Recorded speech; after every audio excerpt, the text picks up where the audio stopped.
मंत्री बनने से पहले उपेंद्र कुशवाहा के बेटे दीपक प्रकाश जो हैं वो सासाराम विधानसभा क्षेत्र से ही किसी और प्रत्याशी के जो है वो काउंटिंग एजेंट बन के जहां वोट काउंटिंग हो रहा था वहां पे जनाब पहुंचे थे। और ये जब से दिलचस्प जानकारी लोगों के बीच में आई है तो लोग सोचने पे विवश हो गए हैं कि आज के मंत्री जी कल के वोटिंग काउंटिंग एजेंट बन के घूम रहे थे। आखिरकार इसके पीछे का पूरा मामला क्या है और उपेंद्र कुशवाहा के बेटे दीपक कुशवाहा को क्या ऐसी जो है वो मुसीबत आन पड़ी थी कि वो एक ऐसे प्रत्याशी का वोटर काउंटिंग एजेंट बन के गए थे जिसका जमानत तक जब्त हो गया था और मात्र 380 सीटों पे वो कैंडिडेट सिमट के रह गया था।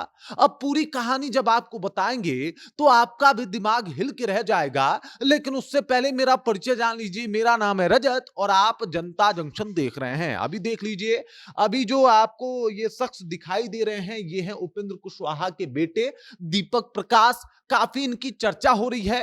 पहले चर्चा हो रही थी कि भाई साहब ये शर्ट और जींस पे जो है इन्होंने शपथ ग्रहण कर लिया।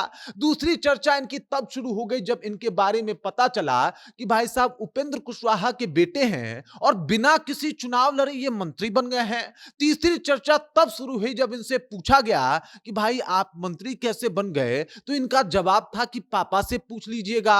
और अब चौथी चर्चा इस बात को लेके हो रही है कि उपेंद्र कुशवाहा के बेटे दीपक प्रकाश जो है वो सासाराम की सीट पर किसी और का काउंटिंग एजेंट बन के क्यों गए थे। अब दरअसल जिस प्रत्याशी का ये काउंटिंग एजेंट बन के गए थे उसकी जमानत तक जब्त हो गई। मात्र 380 वोटों पे लगभग वो सिमट के रह गया और उसका काउंटिंग एजेंट जो है वो आप देख सकते हैं कि उपेंद्र कुशवाहा का बेटा बना हुआ था। ये अपने आप में सोचने वाला विषय है क्योंकि ये सिर्फ उस वक्त उपेंद्र कुशवाहा के बेटे नहीं बल्कि एमएलसी भी थे। तो तमाम तरीके की बातें जो है वो सामने आ रही है। और यहां पे आप देख सकते हैं कि जो स्नेहलता कुशवाहा है जो कि उपेंद्र कुशवाहा की पत्नी है वो भी सासाराम से ही अगर चुनाव लड़ रही थी तो उनका बेटा किसी राम नारायण पासवान का काउंटिंग एजेंट काहे बना था भाई साहब, इसकी जानकारी लोगों को चाहिए। तो दरअसल आप इस बात का क्रोनोलॉजी समझिए।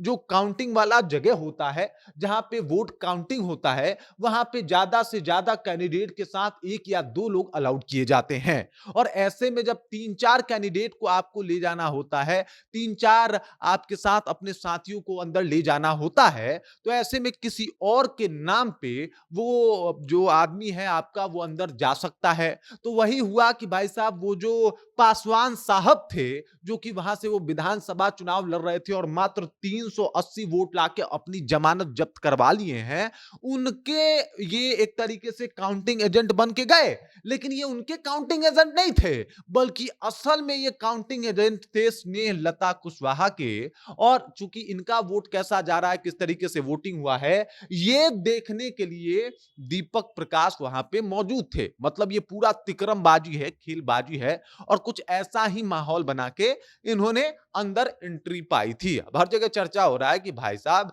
इंजीनियर बताते थे, एमएलसी बनेंगे, तमाम तरीके की बातें कही जा रही थी। खुद जो है इनको मंत्री का पदभार मिल चुका है, उपेंद्र कुशवाहा के नाम पे तमाम लोग इनको सपोर्ट कर रहे हैं, लेकिन ये काउंटिंग एजेंट बन के गए थे। इसके पीछे का मूल कारण क्या है? तो मूल कारण यही है कि जनाब जो है वो अपने माता जी के लिए कहीं ना कहीं वो पासवान जी के कंधे पे रख के इन्होंने फायरिंग करी है। बाकी इस खबर, इस जानकारी को लेके और उपेंद्र कुशवाहा के बेटे अगर काउंटिंग एजेंट बन रहे हैं तो ये पूरा का पूरा एक मामला है। ये सोचने वाली बात है कि अगर मान लीजिए किस तरीके से लॉ और कानून ब्रेक किया जाता है। ये सब कुछ सामने आ रहा है कि भाई साहब अगर माँ के साथ एंट्री नहीं हो सकती क्योंकि अगर माँ का काउंटिंग चल रहा है, स्नेहलता कुशवाहा का काउंटिंग चल रहा है और 2 लोग ऑलरेडी उनके साथ हैं, तो तीसरा कैसे जाएगा? तो तीसरा किसी और कैंडिडेट के नाम पे जो है उसका काउंटिंग एजेंट बन के जाएगा।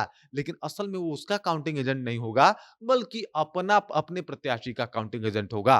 ये होता है कि किस तरीके से ब्रेक किया जाता है कानून को, किस तरीके से चुनाव आयोग के सिद्धांतों को ब्रेक किया जाता है, सब कुछ आपके सामने है। बाकी इस खबर, इस जानकारी को लेके आप क्या सोचते हैं? आपके ज़हन में क्या कुछ चल रहा है? कृपया कमेंट कीजिए और अपना विचार हम तक पहुंचा दीजिए। बाकी आप देख रहे हैं जनता जंक्शन और मेरा नाम रजत है।